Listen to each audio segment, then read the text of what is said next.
Good day, enthusiasts of the automobile variety. Riding cars. My last day of work, this is about the Pontiac Laurentien that I have been posting about. If you're new and don't know the story, I saw this old car parked on a driveway in a town that I work, and it was just odd. It looked in decent shape, and it looked like it'd be a really good price because it was old. You know, it wasn't beat, it wasn't anything. It was just, it looked like it was in decent condition, and it was an old car. I did a quick internet search to find out what it was, because the for sale sign on it had no phone number, and I could never figure out if anybody was home. There was never any cars in the driveway. Anyway, the car disappeared last year off the driveway. I did see somebody there talking with the guy one day when I was through the course of my work during the day, and then the car disappeared like a week later, and I thought he sold it, but it reappeared this spring.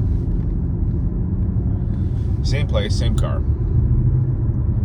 and I made a few videos about it. All right, so I did. One night there last week, I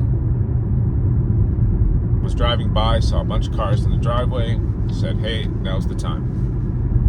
So that's what I did. Pulled a U-turn, pulled in the driveway, knocked on the door.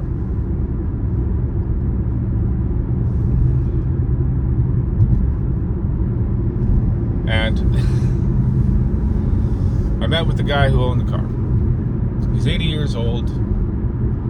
He's an old trucker who had a really bad accident in his younger years, and it's really taken its toll on him, so now he's 80. And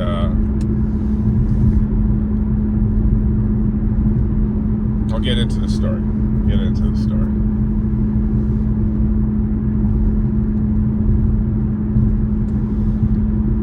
It's it's Canadian Pontiac Laurentien. It's a 1964 Pontiac Laurentien. So it's got the skinny wheelbase, right? It doesn't have the wide wheelbase like the American cars. It has a 260 inline six motor. It doesn't have the big V8 motor, which is fine. It's good, you know. I mean, it's got the GM or Chevy 260 from the bit back in the day, which was a reliable motor. And 3 on the tree. So it's a manual. Thumbs up if you know what 3 in the tree is. Actually, thumbs up if you've actually ever driven a 3 on the tree. You know what I'm talking about? Yeah. The guy actually leaves it on the driveway, and he's not worried about anybody stealing it, because he figures no young person, nobody's gonna figure out how to drive it. That's why. So it's your basic Pontiac Laurentien. It wasn't a highfalutin model, or maybe it was, I don't know. It's got lots of chrome on it.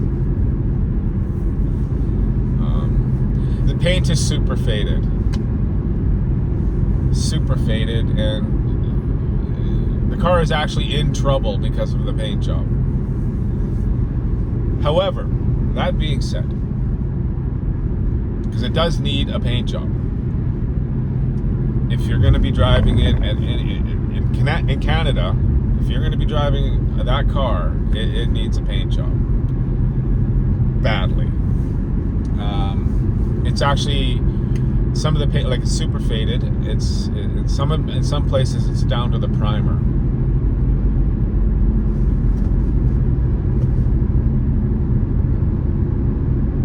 Now, the car is original to Alberta. Actually, it was bought in Westlock. Brand new out of a dealership by a farmer. Well, what else? Because, I mean, what else is in Westlock, right?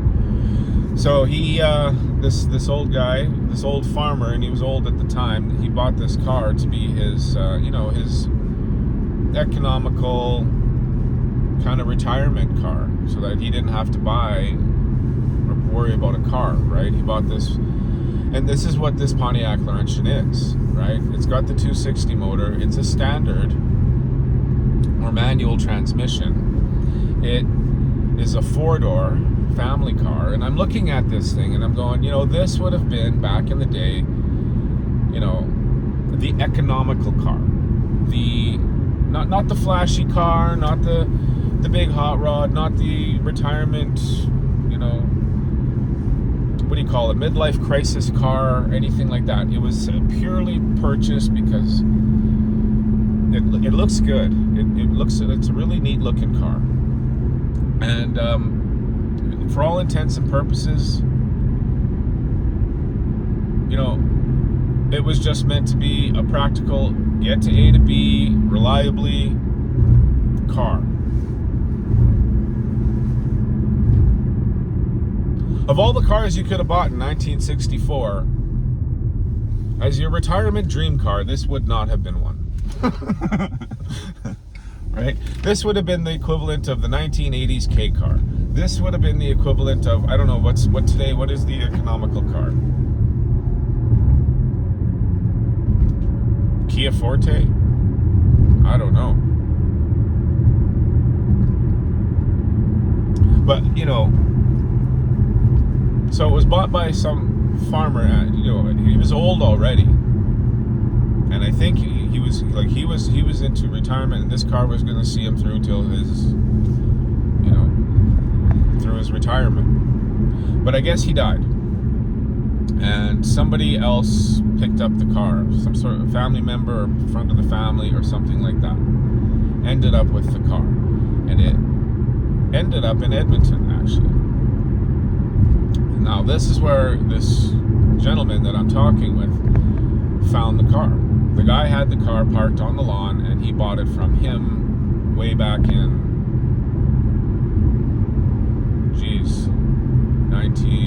I can't remember what he said now, early 80s. And he's had it ever since. From what he was telling me and how the car looks, it's been wintered indoors. It's never been driven indoors. And if it has been driven on gravel roads, it doesn't show it. There is zero rust on the car, which is saying something. Because if you do one, like I have my Hornet here, I did one winter in Alberta, and it looks like my car has been sandblasted on the front. But the car has no rock chips.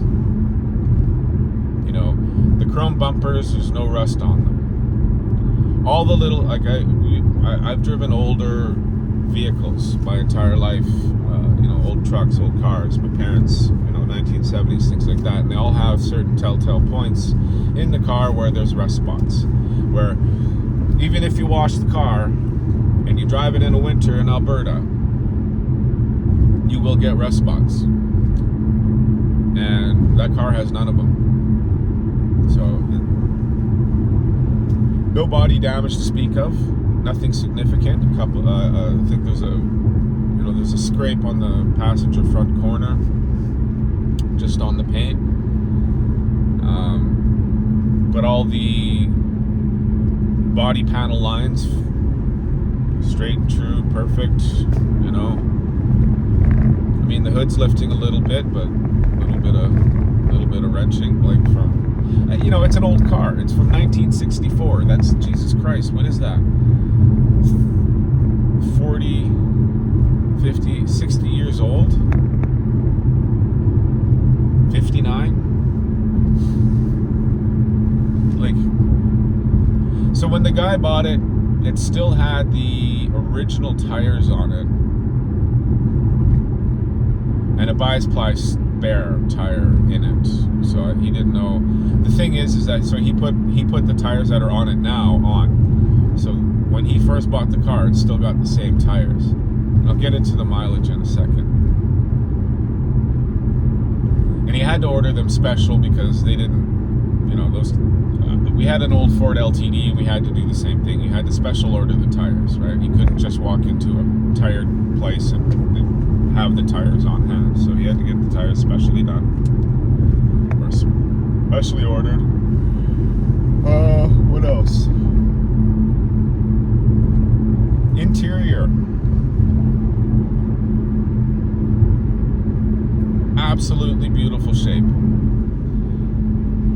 the year. Like for how old the car is, the interior is absolutely gorgeous, right? Like there's nothing really wrong with it. There's no cracking in the vinyl. There's no weird. Well, there is kind of. He's got a grease stain on the passenger side of the bench seats, front and rear bench seats, right? No headrests, and I'm not sure if there were seat belts actually, because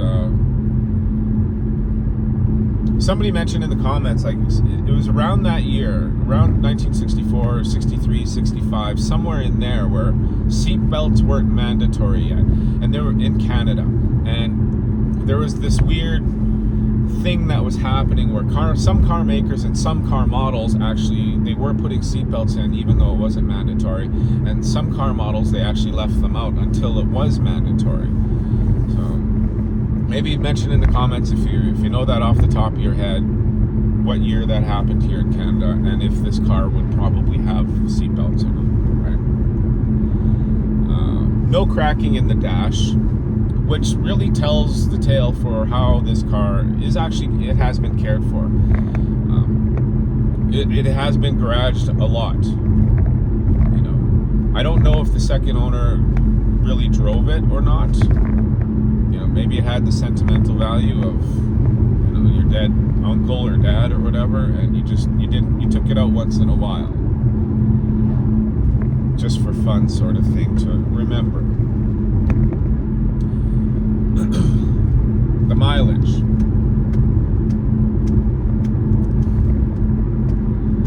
32,000 original miles. 32,000 and change. 32,200. I can't remember. I took a picture of the odometer, and it's 3257, something like that. I don't really remember the last. I just got 32,000 miles. So back in the day, in 1964, Canada still had miles in the cars and on the speed signs. Right? It hadn't switched over to metric yet.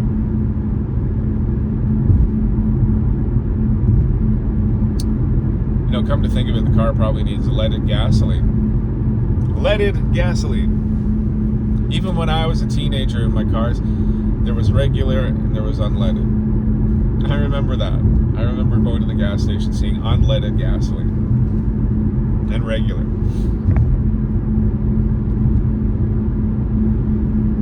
As a kid. Yeah, as a kid. I remember that. Anywho, so 32,000 original miles. So all the little chrome trim that's all over the place, you know, the bumpers, the trim around the windshields and the windows. It's got the side trim that runs along the sides. All of it's there. None of it's rusted. None of it's pulling off, because you know how sometimes they pull off as things give way. Now, like, everything's there, and when I was talking with the guy, he said everything on the car is original, except for the battery, the tires that he put on, and oh yeah, it's got dual mirrors. Okay, it's got dual mirrors, which was kind of weird for the time, because usually it was only the driver's side that got the mirror. So on this one, it does have the original GM, you know, square chrome mirror for the side view mirror, but on the passenger side, it's got a Ford one. It's got this round. It's got and he showed me that. What he said is, he's like, I did buy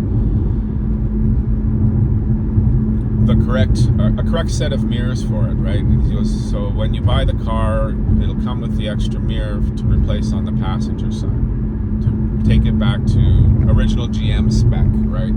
But it wouldn't be the original mirror for the car. That would be probably the only part there. It still has the original windshield. You heard that right. It still has the original windshield. It is cracked and it is starting to run. It's still got the original sticker from 1964 in the window. He said, "Hey, when you redo the windshield, like pull that sticker off and put it on the new one too, right? Just because that's the original sticker to the car, right, to the windshield." So yeah, that'd be cool. But it needs a windshield. okay? It needs a windshield, and it's not one that you can just order up or run down to your local auto glass place and say, hey, I need a windshield, and they'll order it in and put it on within a week or a few days, or even a month.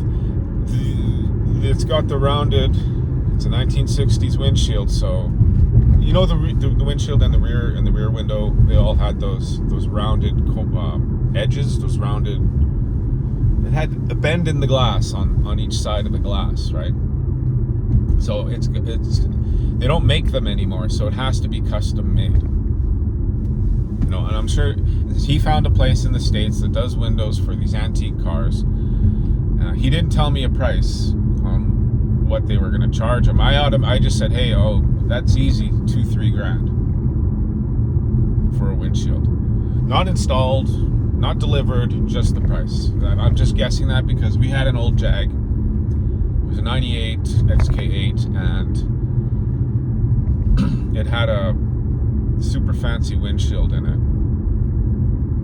And that windshield at that time, nobody was making them, of course, because it had the grid defrost thing in it. And it needed it. But that windshield at that time, when we priced it out, was $2,900.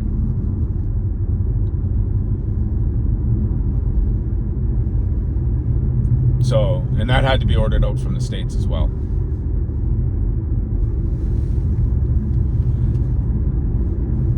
So it needs a paint job. Like, it needs a paint job, and it needs a windshield. If you're going to be driving this car around, like, you can get away with driving the windshield without, replacing the windshield. Like, all the cracks and everything are on the passenger side. It's perfect for the driver's side. There's no big deal in that sense. You can get away with driving it. But this isn't a car that you're going to pick up and drive around as a beater. Or you could, I guess. Because I'm going to talk about pricing. If you're new to the channel and you just happened on this video, I explained this in a previous video when I was trying to figure out what this car was. Because I never actually stopped to find out what the name was of the model of what it was. I just quickly Googled, old Pontiacs and tried to find what the car looked like in pictures and then assign the name to it, right? And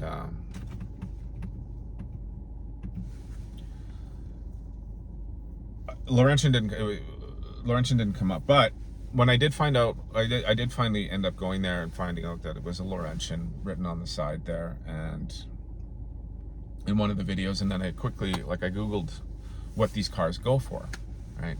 In today, what does a 1963, 64 Pontiac Laurentien go for in today's, market sort of thing. And when I Googled it, the AI in Google said, it was something around, it was just above $16,000 for, a decent, in good shape, and I don't know really what that meant. Some examples have gone at auction upwards of $60,000, $60,000, yeah. And I could see, the hot rod versions of these with the big V8 motors, the wide track wheelbase on them from the United States. All matching numbers, pristine paint job, immaculately done to showroom condition.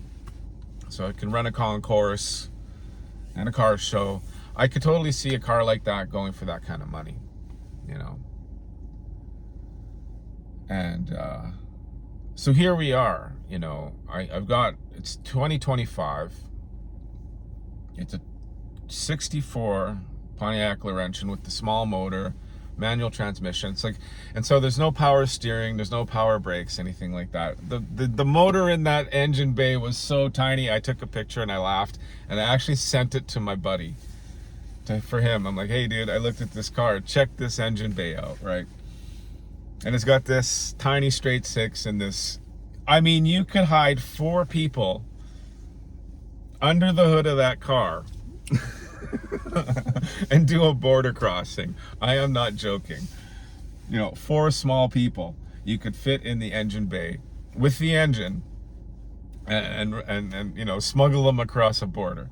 Absolutely. And then when I first saw the car, I'm like, hey, that's an old car that'd be nice and easy to fix and maintain.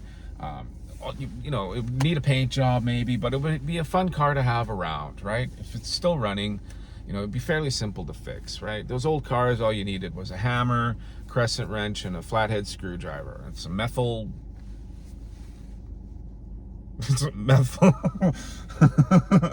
hydrate, to put it in the carburetor with your flathead screwdriver to get it started in the winter time, right?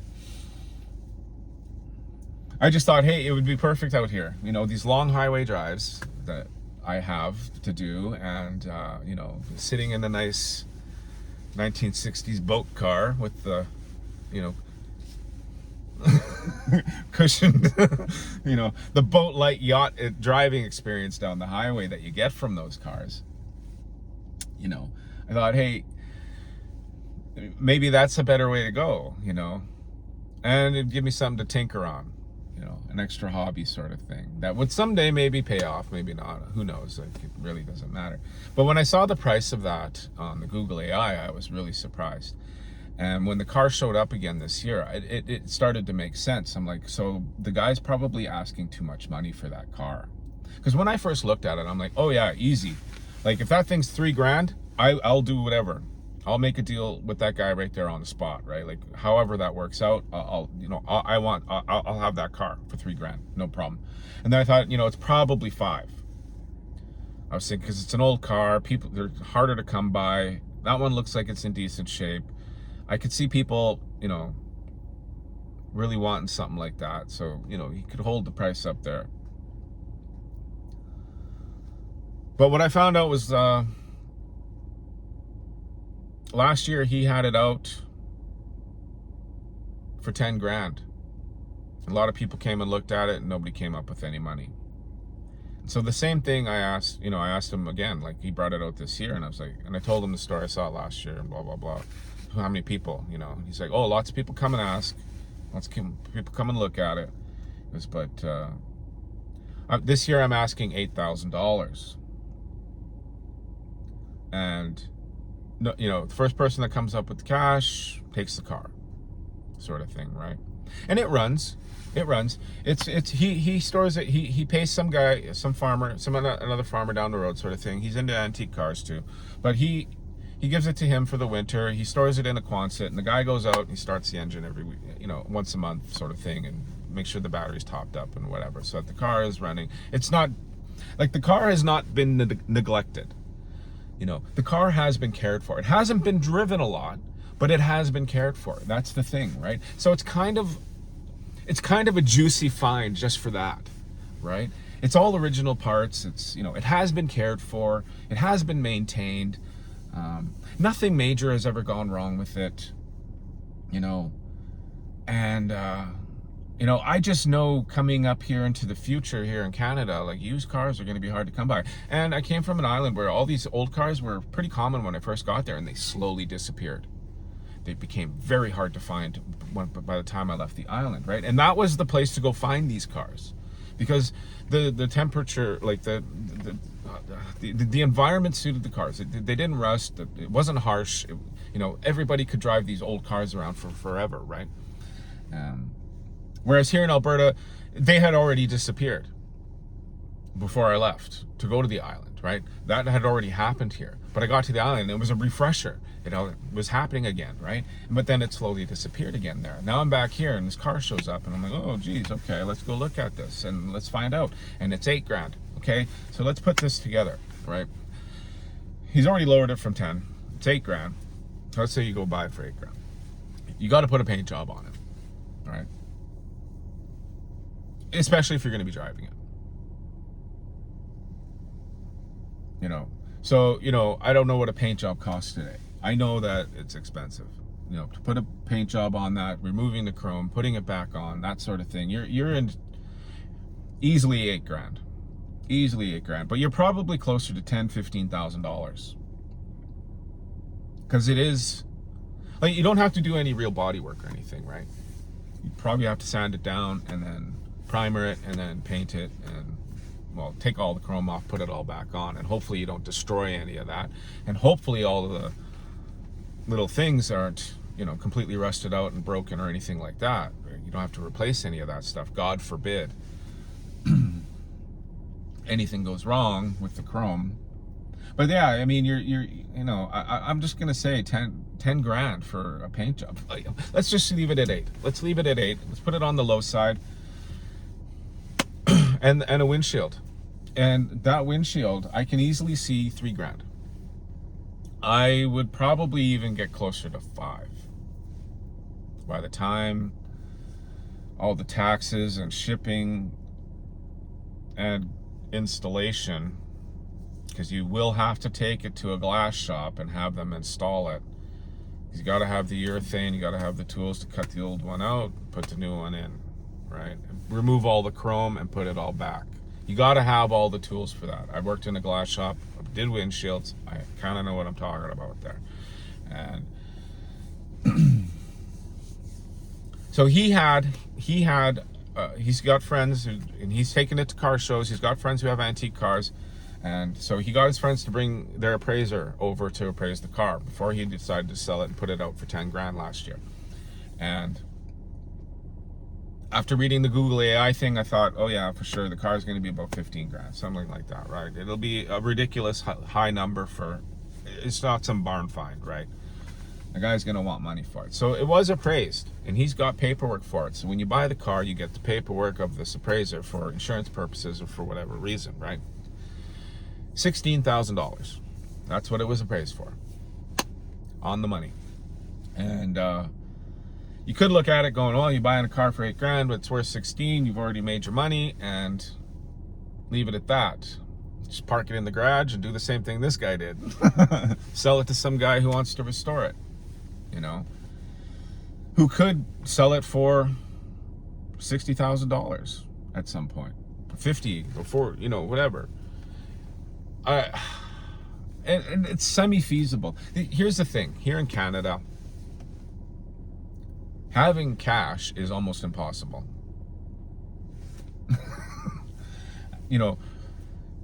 8 grand in cash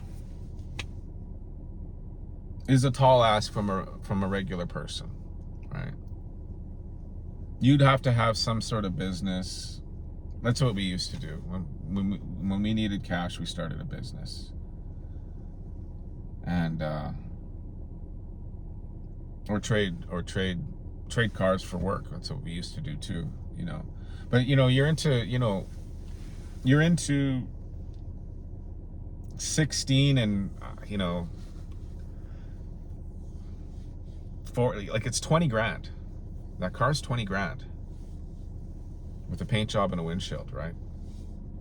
But as is, at 8 grand, I'm looking at that going, that's really not doable for me personally, right? But it is, the car is in such low mileage, super rare low, super low mileage that it makes it almost worth it, Because a car like that would sell. Done, cleaned up.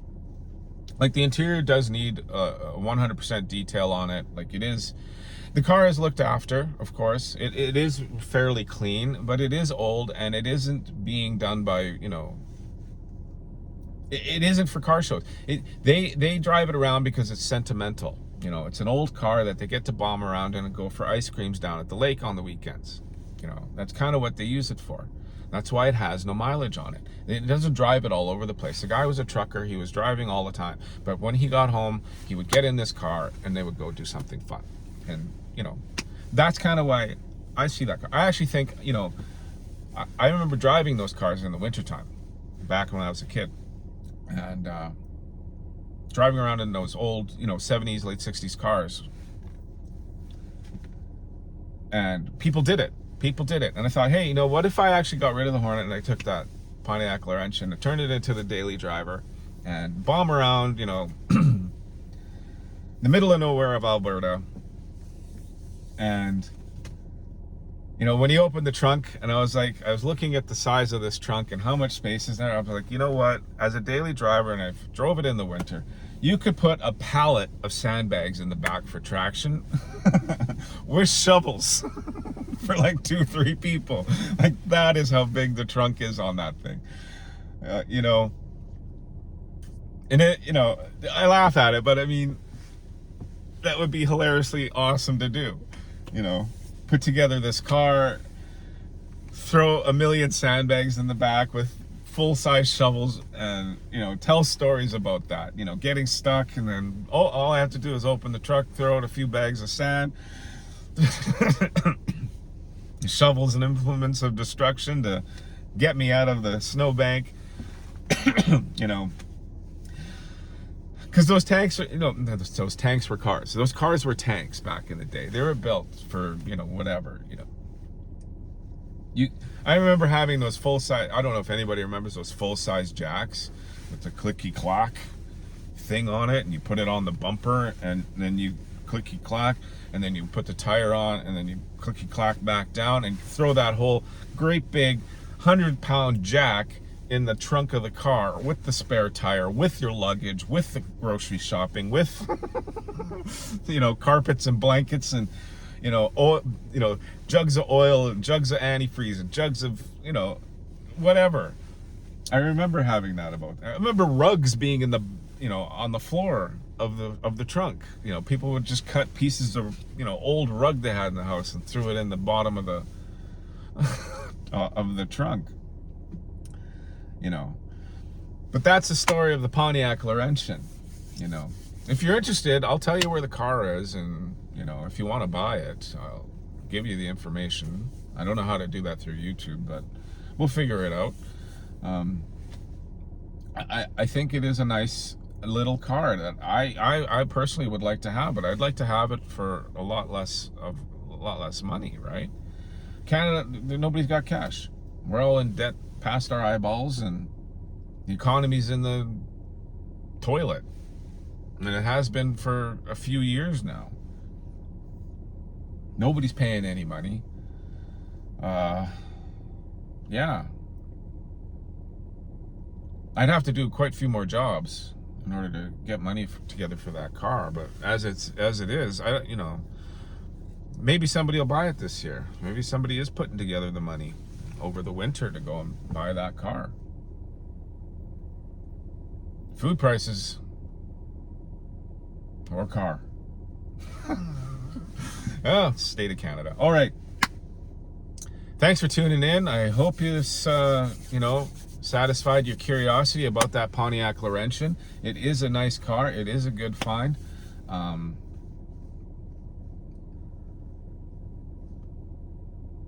It is, I don't know. I like it. I do. I think that would be a fun car to have for anybody. 3 on the tree. You get to tell stories about that. It's got a 260 motor, the V6, so it's not going to break the bank on gas. And you get to tool around in a good looking car with like character, Anywho, that's it for me for today, and yeah, if you're new, consider subscribing. I do stuff like this all the time. I'll find a car, or I'll just sit and talk about cars. I just talk about cars mostly, right? But I do drive around a lot, and I see stuff like that, and I'll stop and take a look, right? All right, I'll see you on the next one.